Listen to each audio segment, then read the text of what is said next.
بسم اللہ الرحمن الرحیم۔ السلام علیکم ورحمۃ اللہ وبرکاتہ۔ پیارے دوستو، کیا آپ جانتے ہیں قیامت کے دن صرف ایک لمحہ طے کرے گا کہ آپ جنت میں جائیں گے یا جہنم میں؟ نامہ اعمال آپ کے دائیں ہاتھ میں ہوگا یا پیچھے؟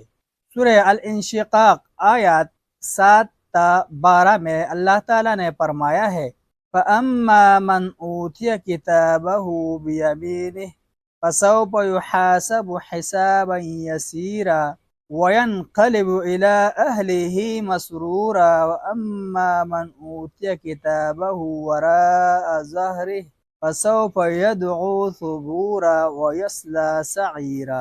جس کا نامہ اعمال اس کے دائیں ہاتھ میں دیا جائے گا، اس سے حساب آسان لیا جائے گا اور وہ اپنے گھر والوں میں خوش خوش آئے گا، اور جس کا نامہ اعمال اس کے پیٹھ کے پیچھے سے دیا جائے گا وہ موت کو پکارے گا اور دوزخ میں داخل ہوگا۔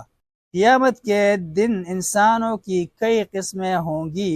کچھ تو ایسے ہوں گے جن کے سامنے ان کے اعمال پیش کیے جائیں گے، اس کے بعد چپکے سے اللہ ان کی سیئات برائیوں سے ان کو باخبر کر دے گا اور انہیں معاف کر کے جنت میں داخل ہونے کا حکم صادر فرمائے گا۔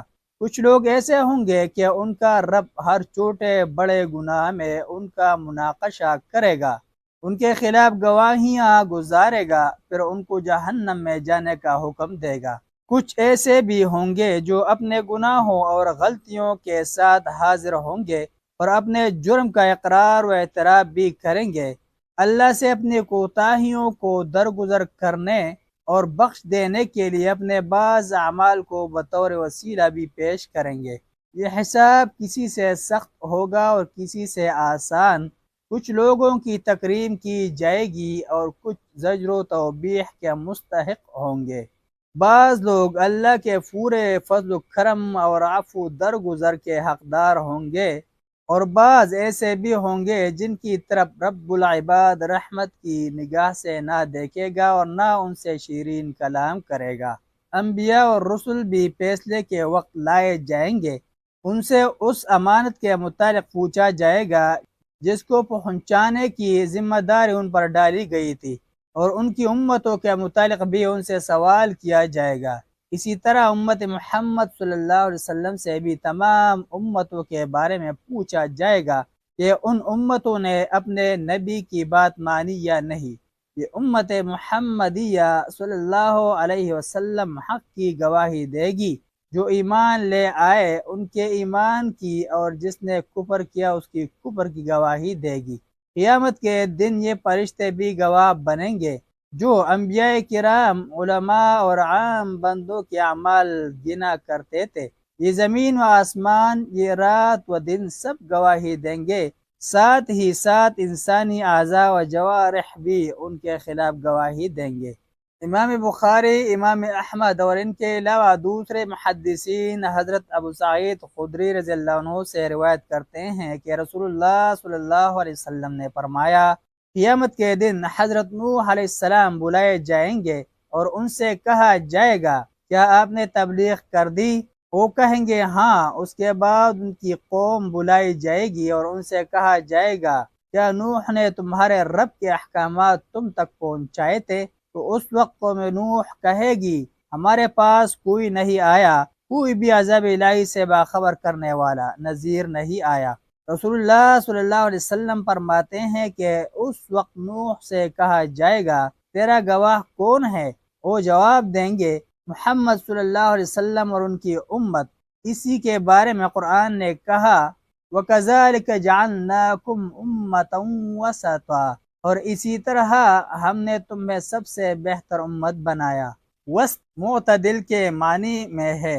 فرمایا وہ بلائے جائیں گے اور نوح علیہ السلام کی تبلیغ کی گواہی دیں گے، پھر میں تمہارے بارے میں گواہی دوں گا۔ سورۃ ابراہیم آیات 49-50 میں اللہ تعالیٰ کا ارشاد ہے وَتَرَى الْمُجْرِمِينَ يَوْمَئِذٍ مُقَرَّنِينَ فِي الْأَصْفَادِ سَرَابِيلُهُم مِّن قَطِرَانٍ وَتَغْشَىٰ وُجُوهَهُمُ النَّارُ، اور اس دن تم گناہگاروں کو دیکھو گے کہ زنجیروں میں جکڑے ہوئے ہیں، ان کے کرتے گندک کے ہوں گے اور ان کے چہروں کو آگ لپٹ رہی ہوگی۔ کچھ قومیں اور امتیں گھٹنوں کے بل گھسیٹتی ہوئی لائی جائے گی، جن میں اس بڑے دن کی ہولناکیوں کو دیکھنے کی وجہ سے بیٹھنے کی طاقت نہیں ہوگی۔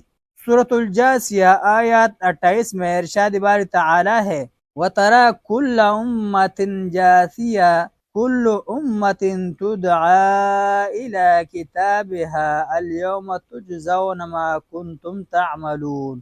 اور تم ہر ایک فرقے کو دیکھو گے کہ گھٹنوں کے بل بیٹھا ہوگا، اور ہر ایک جماعت اپنی کتاب اعمال کی طرف بلائے جائے گی۔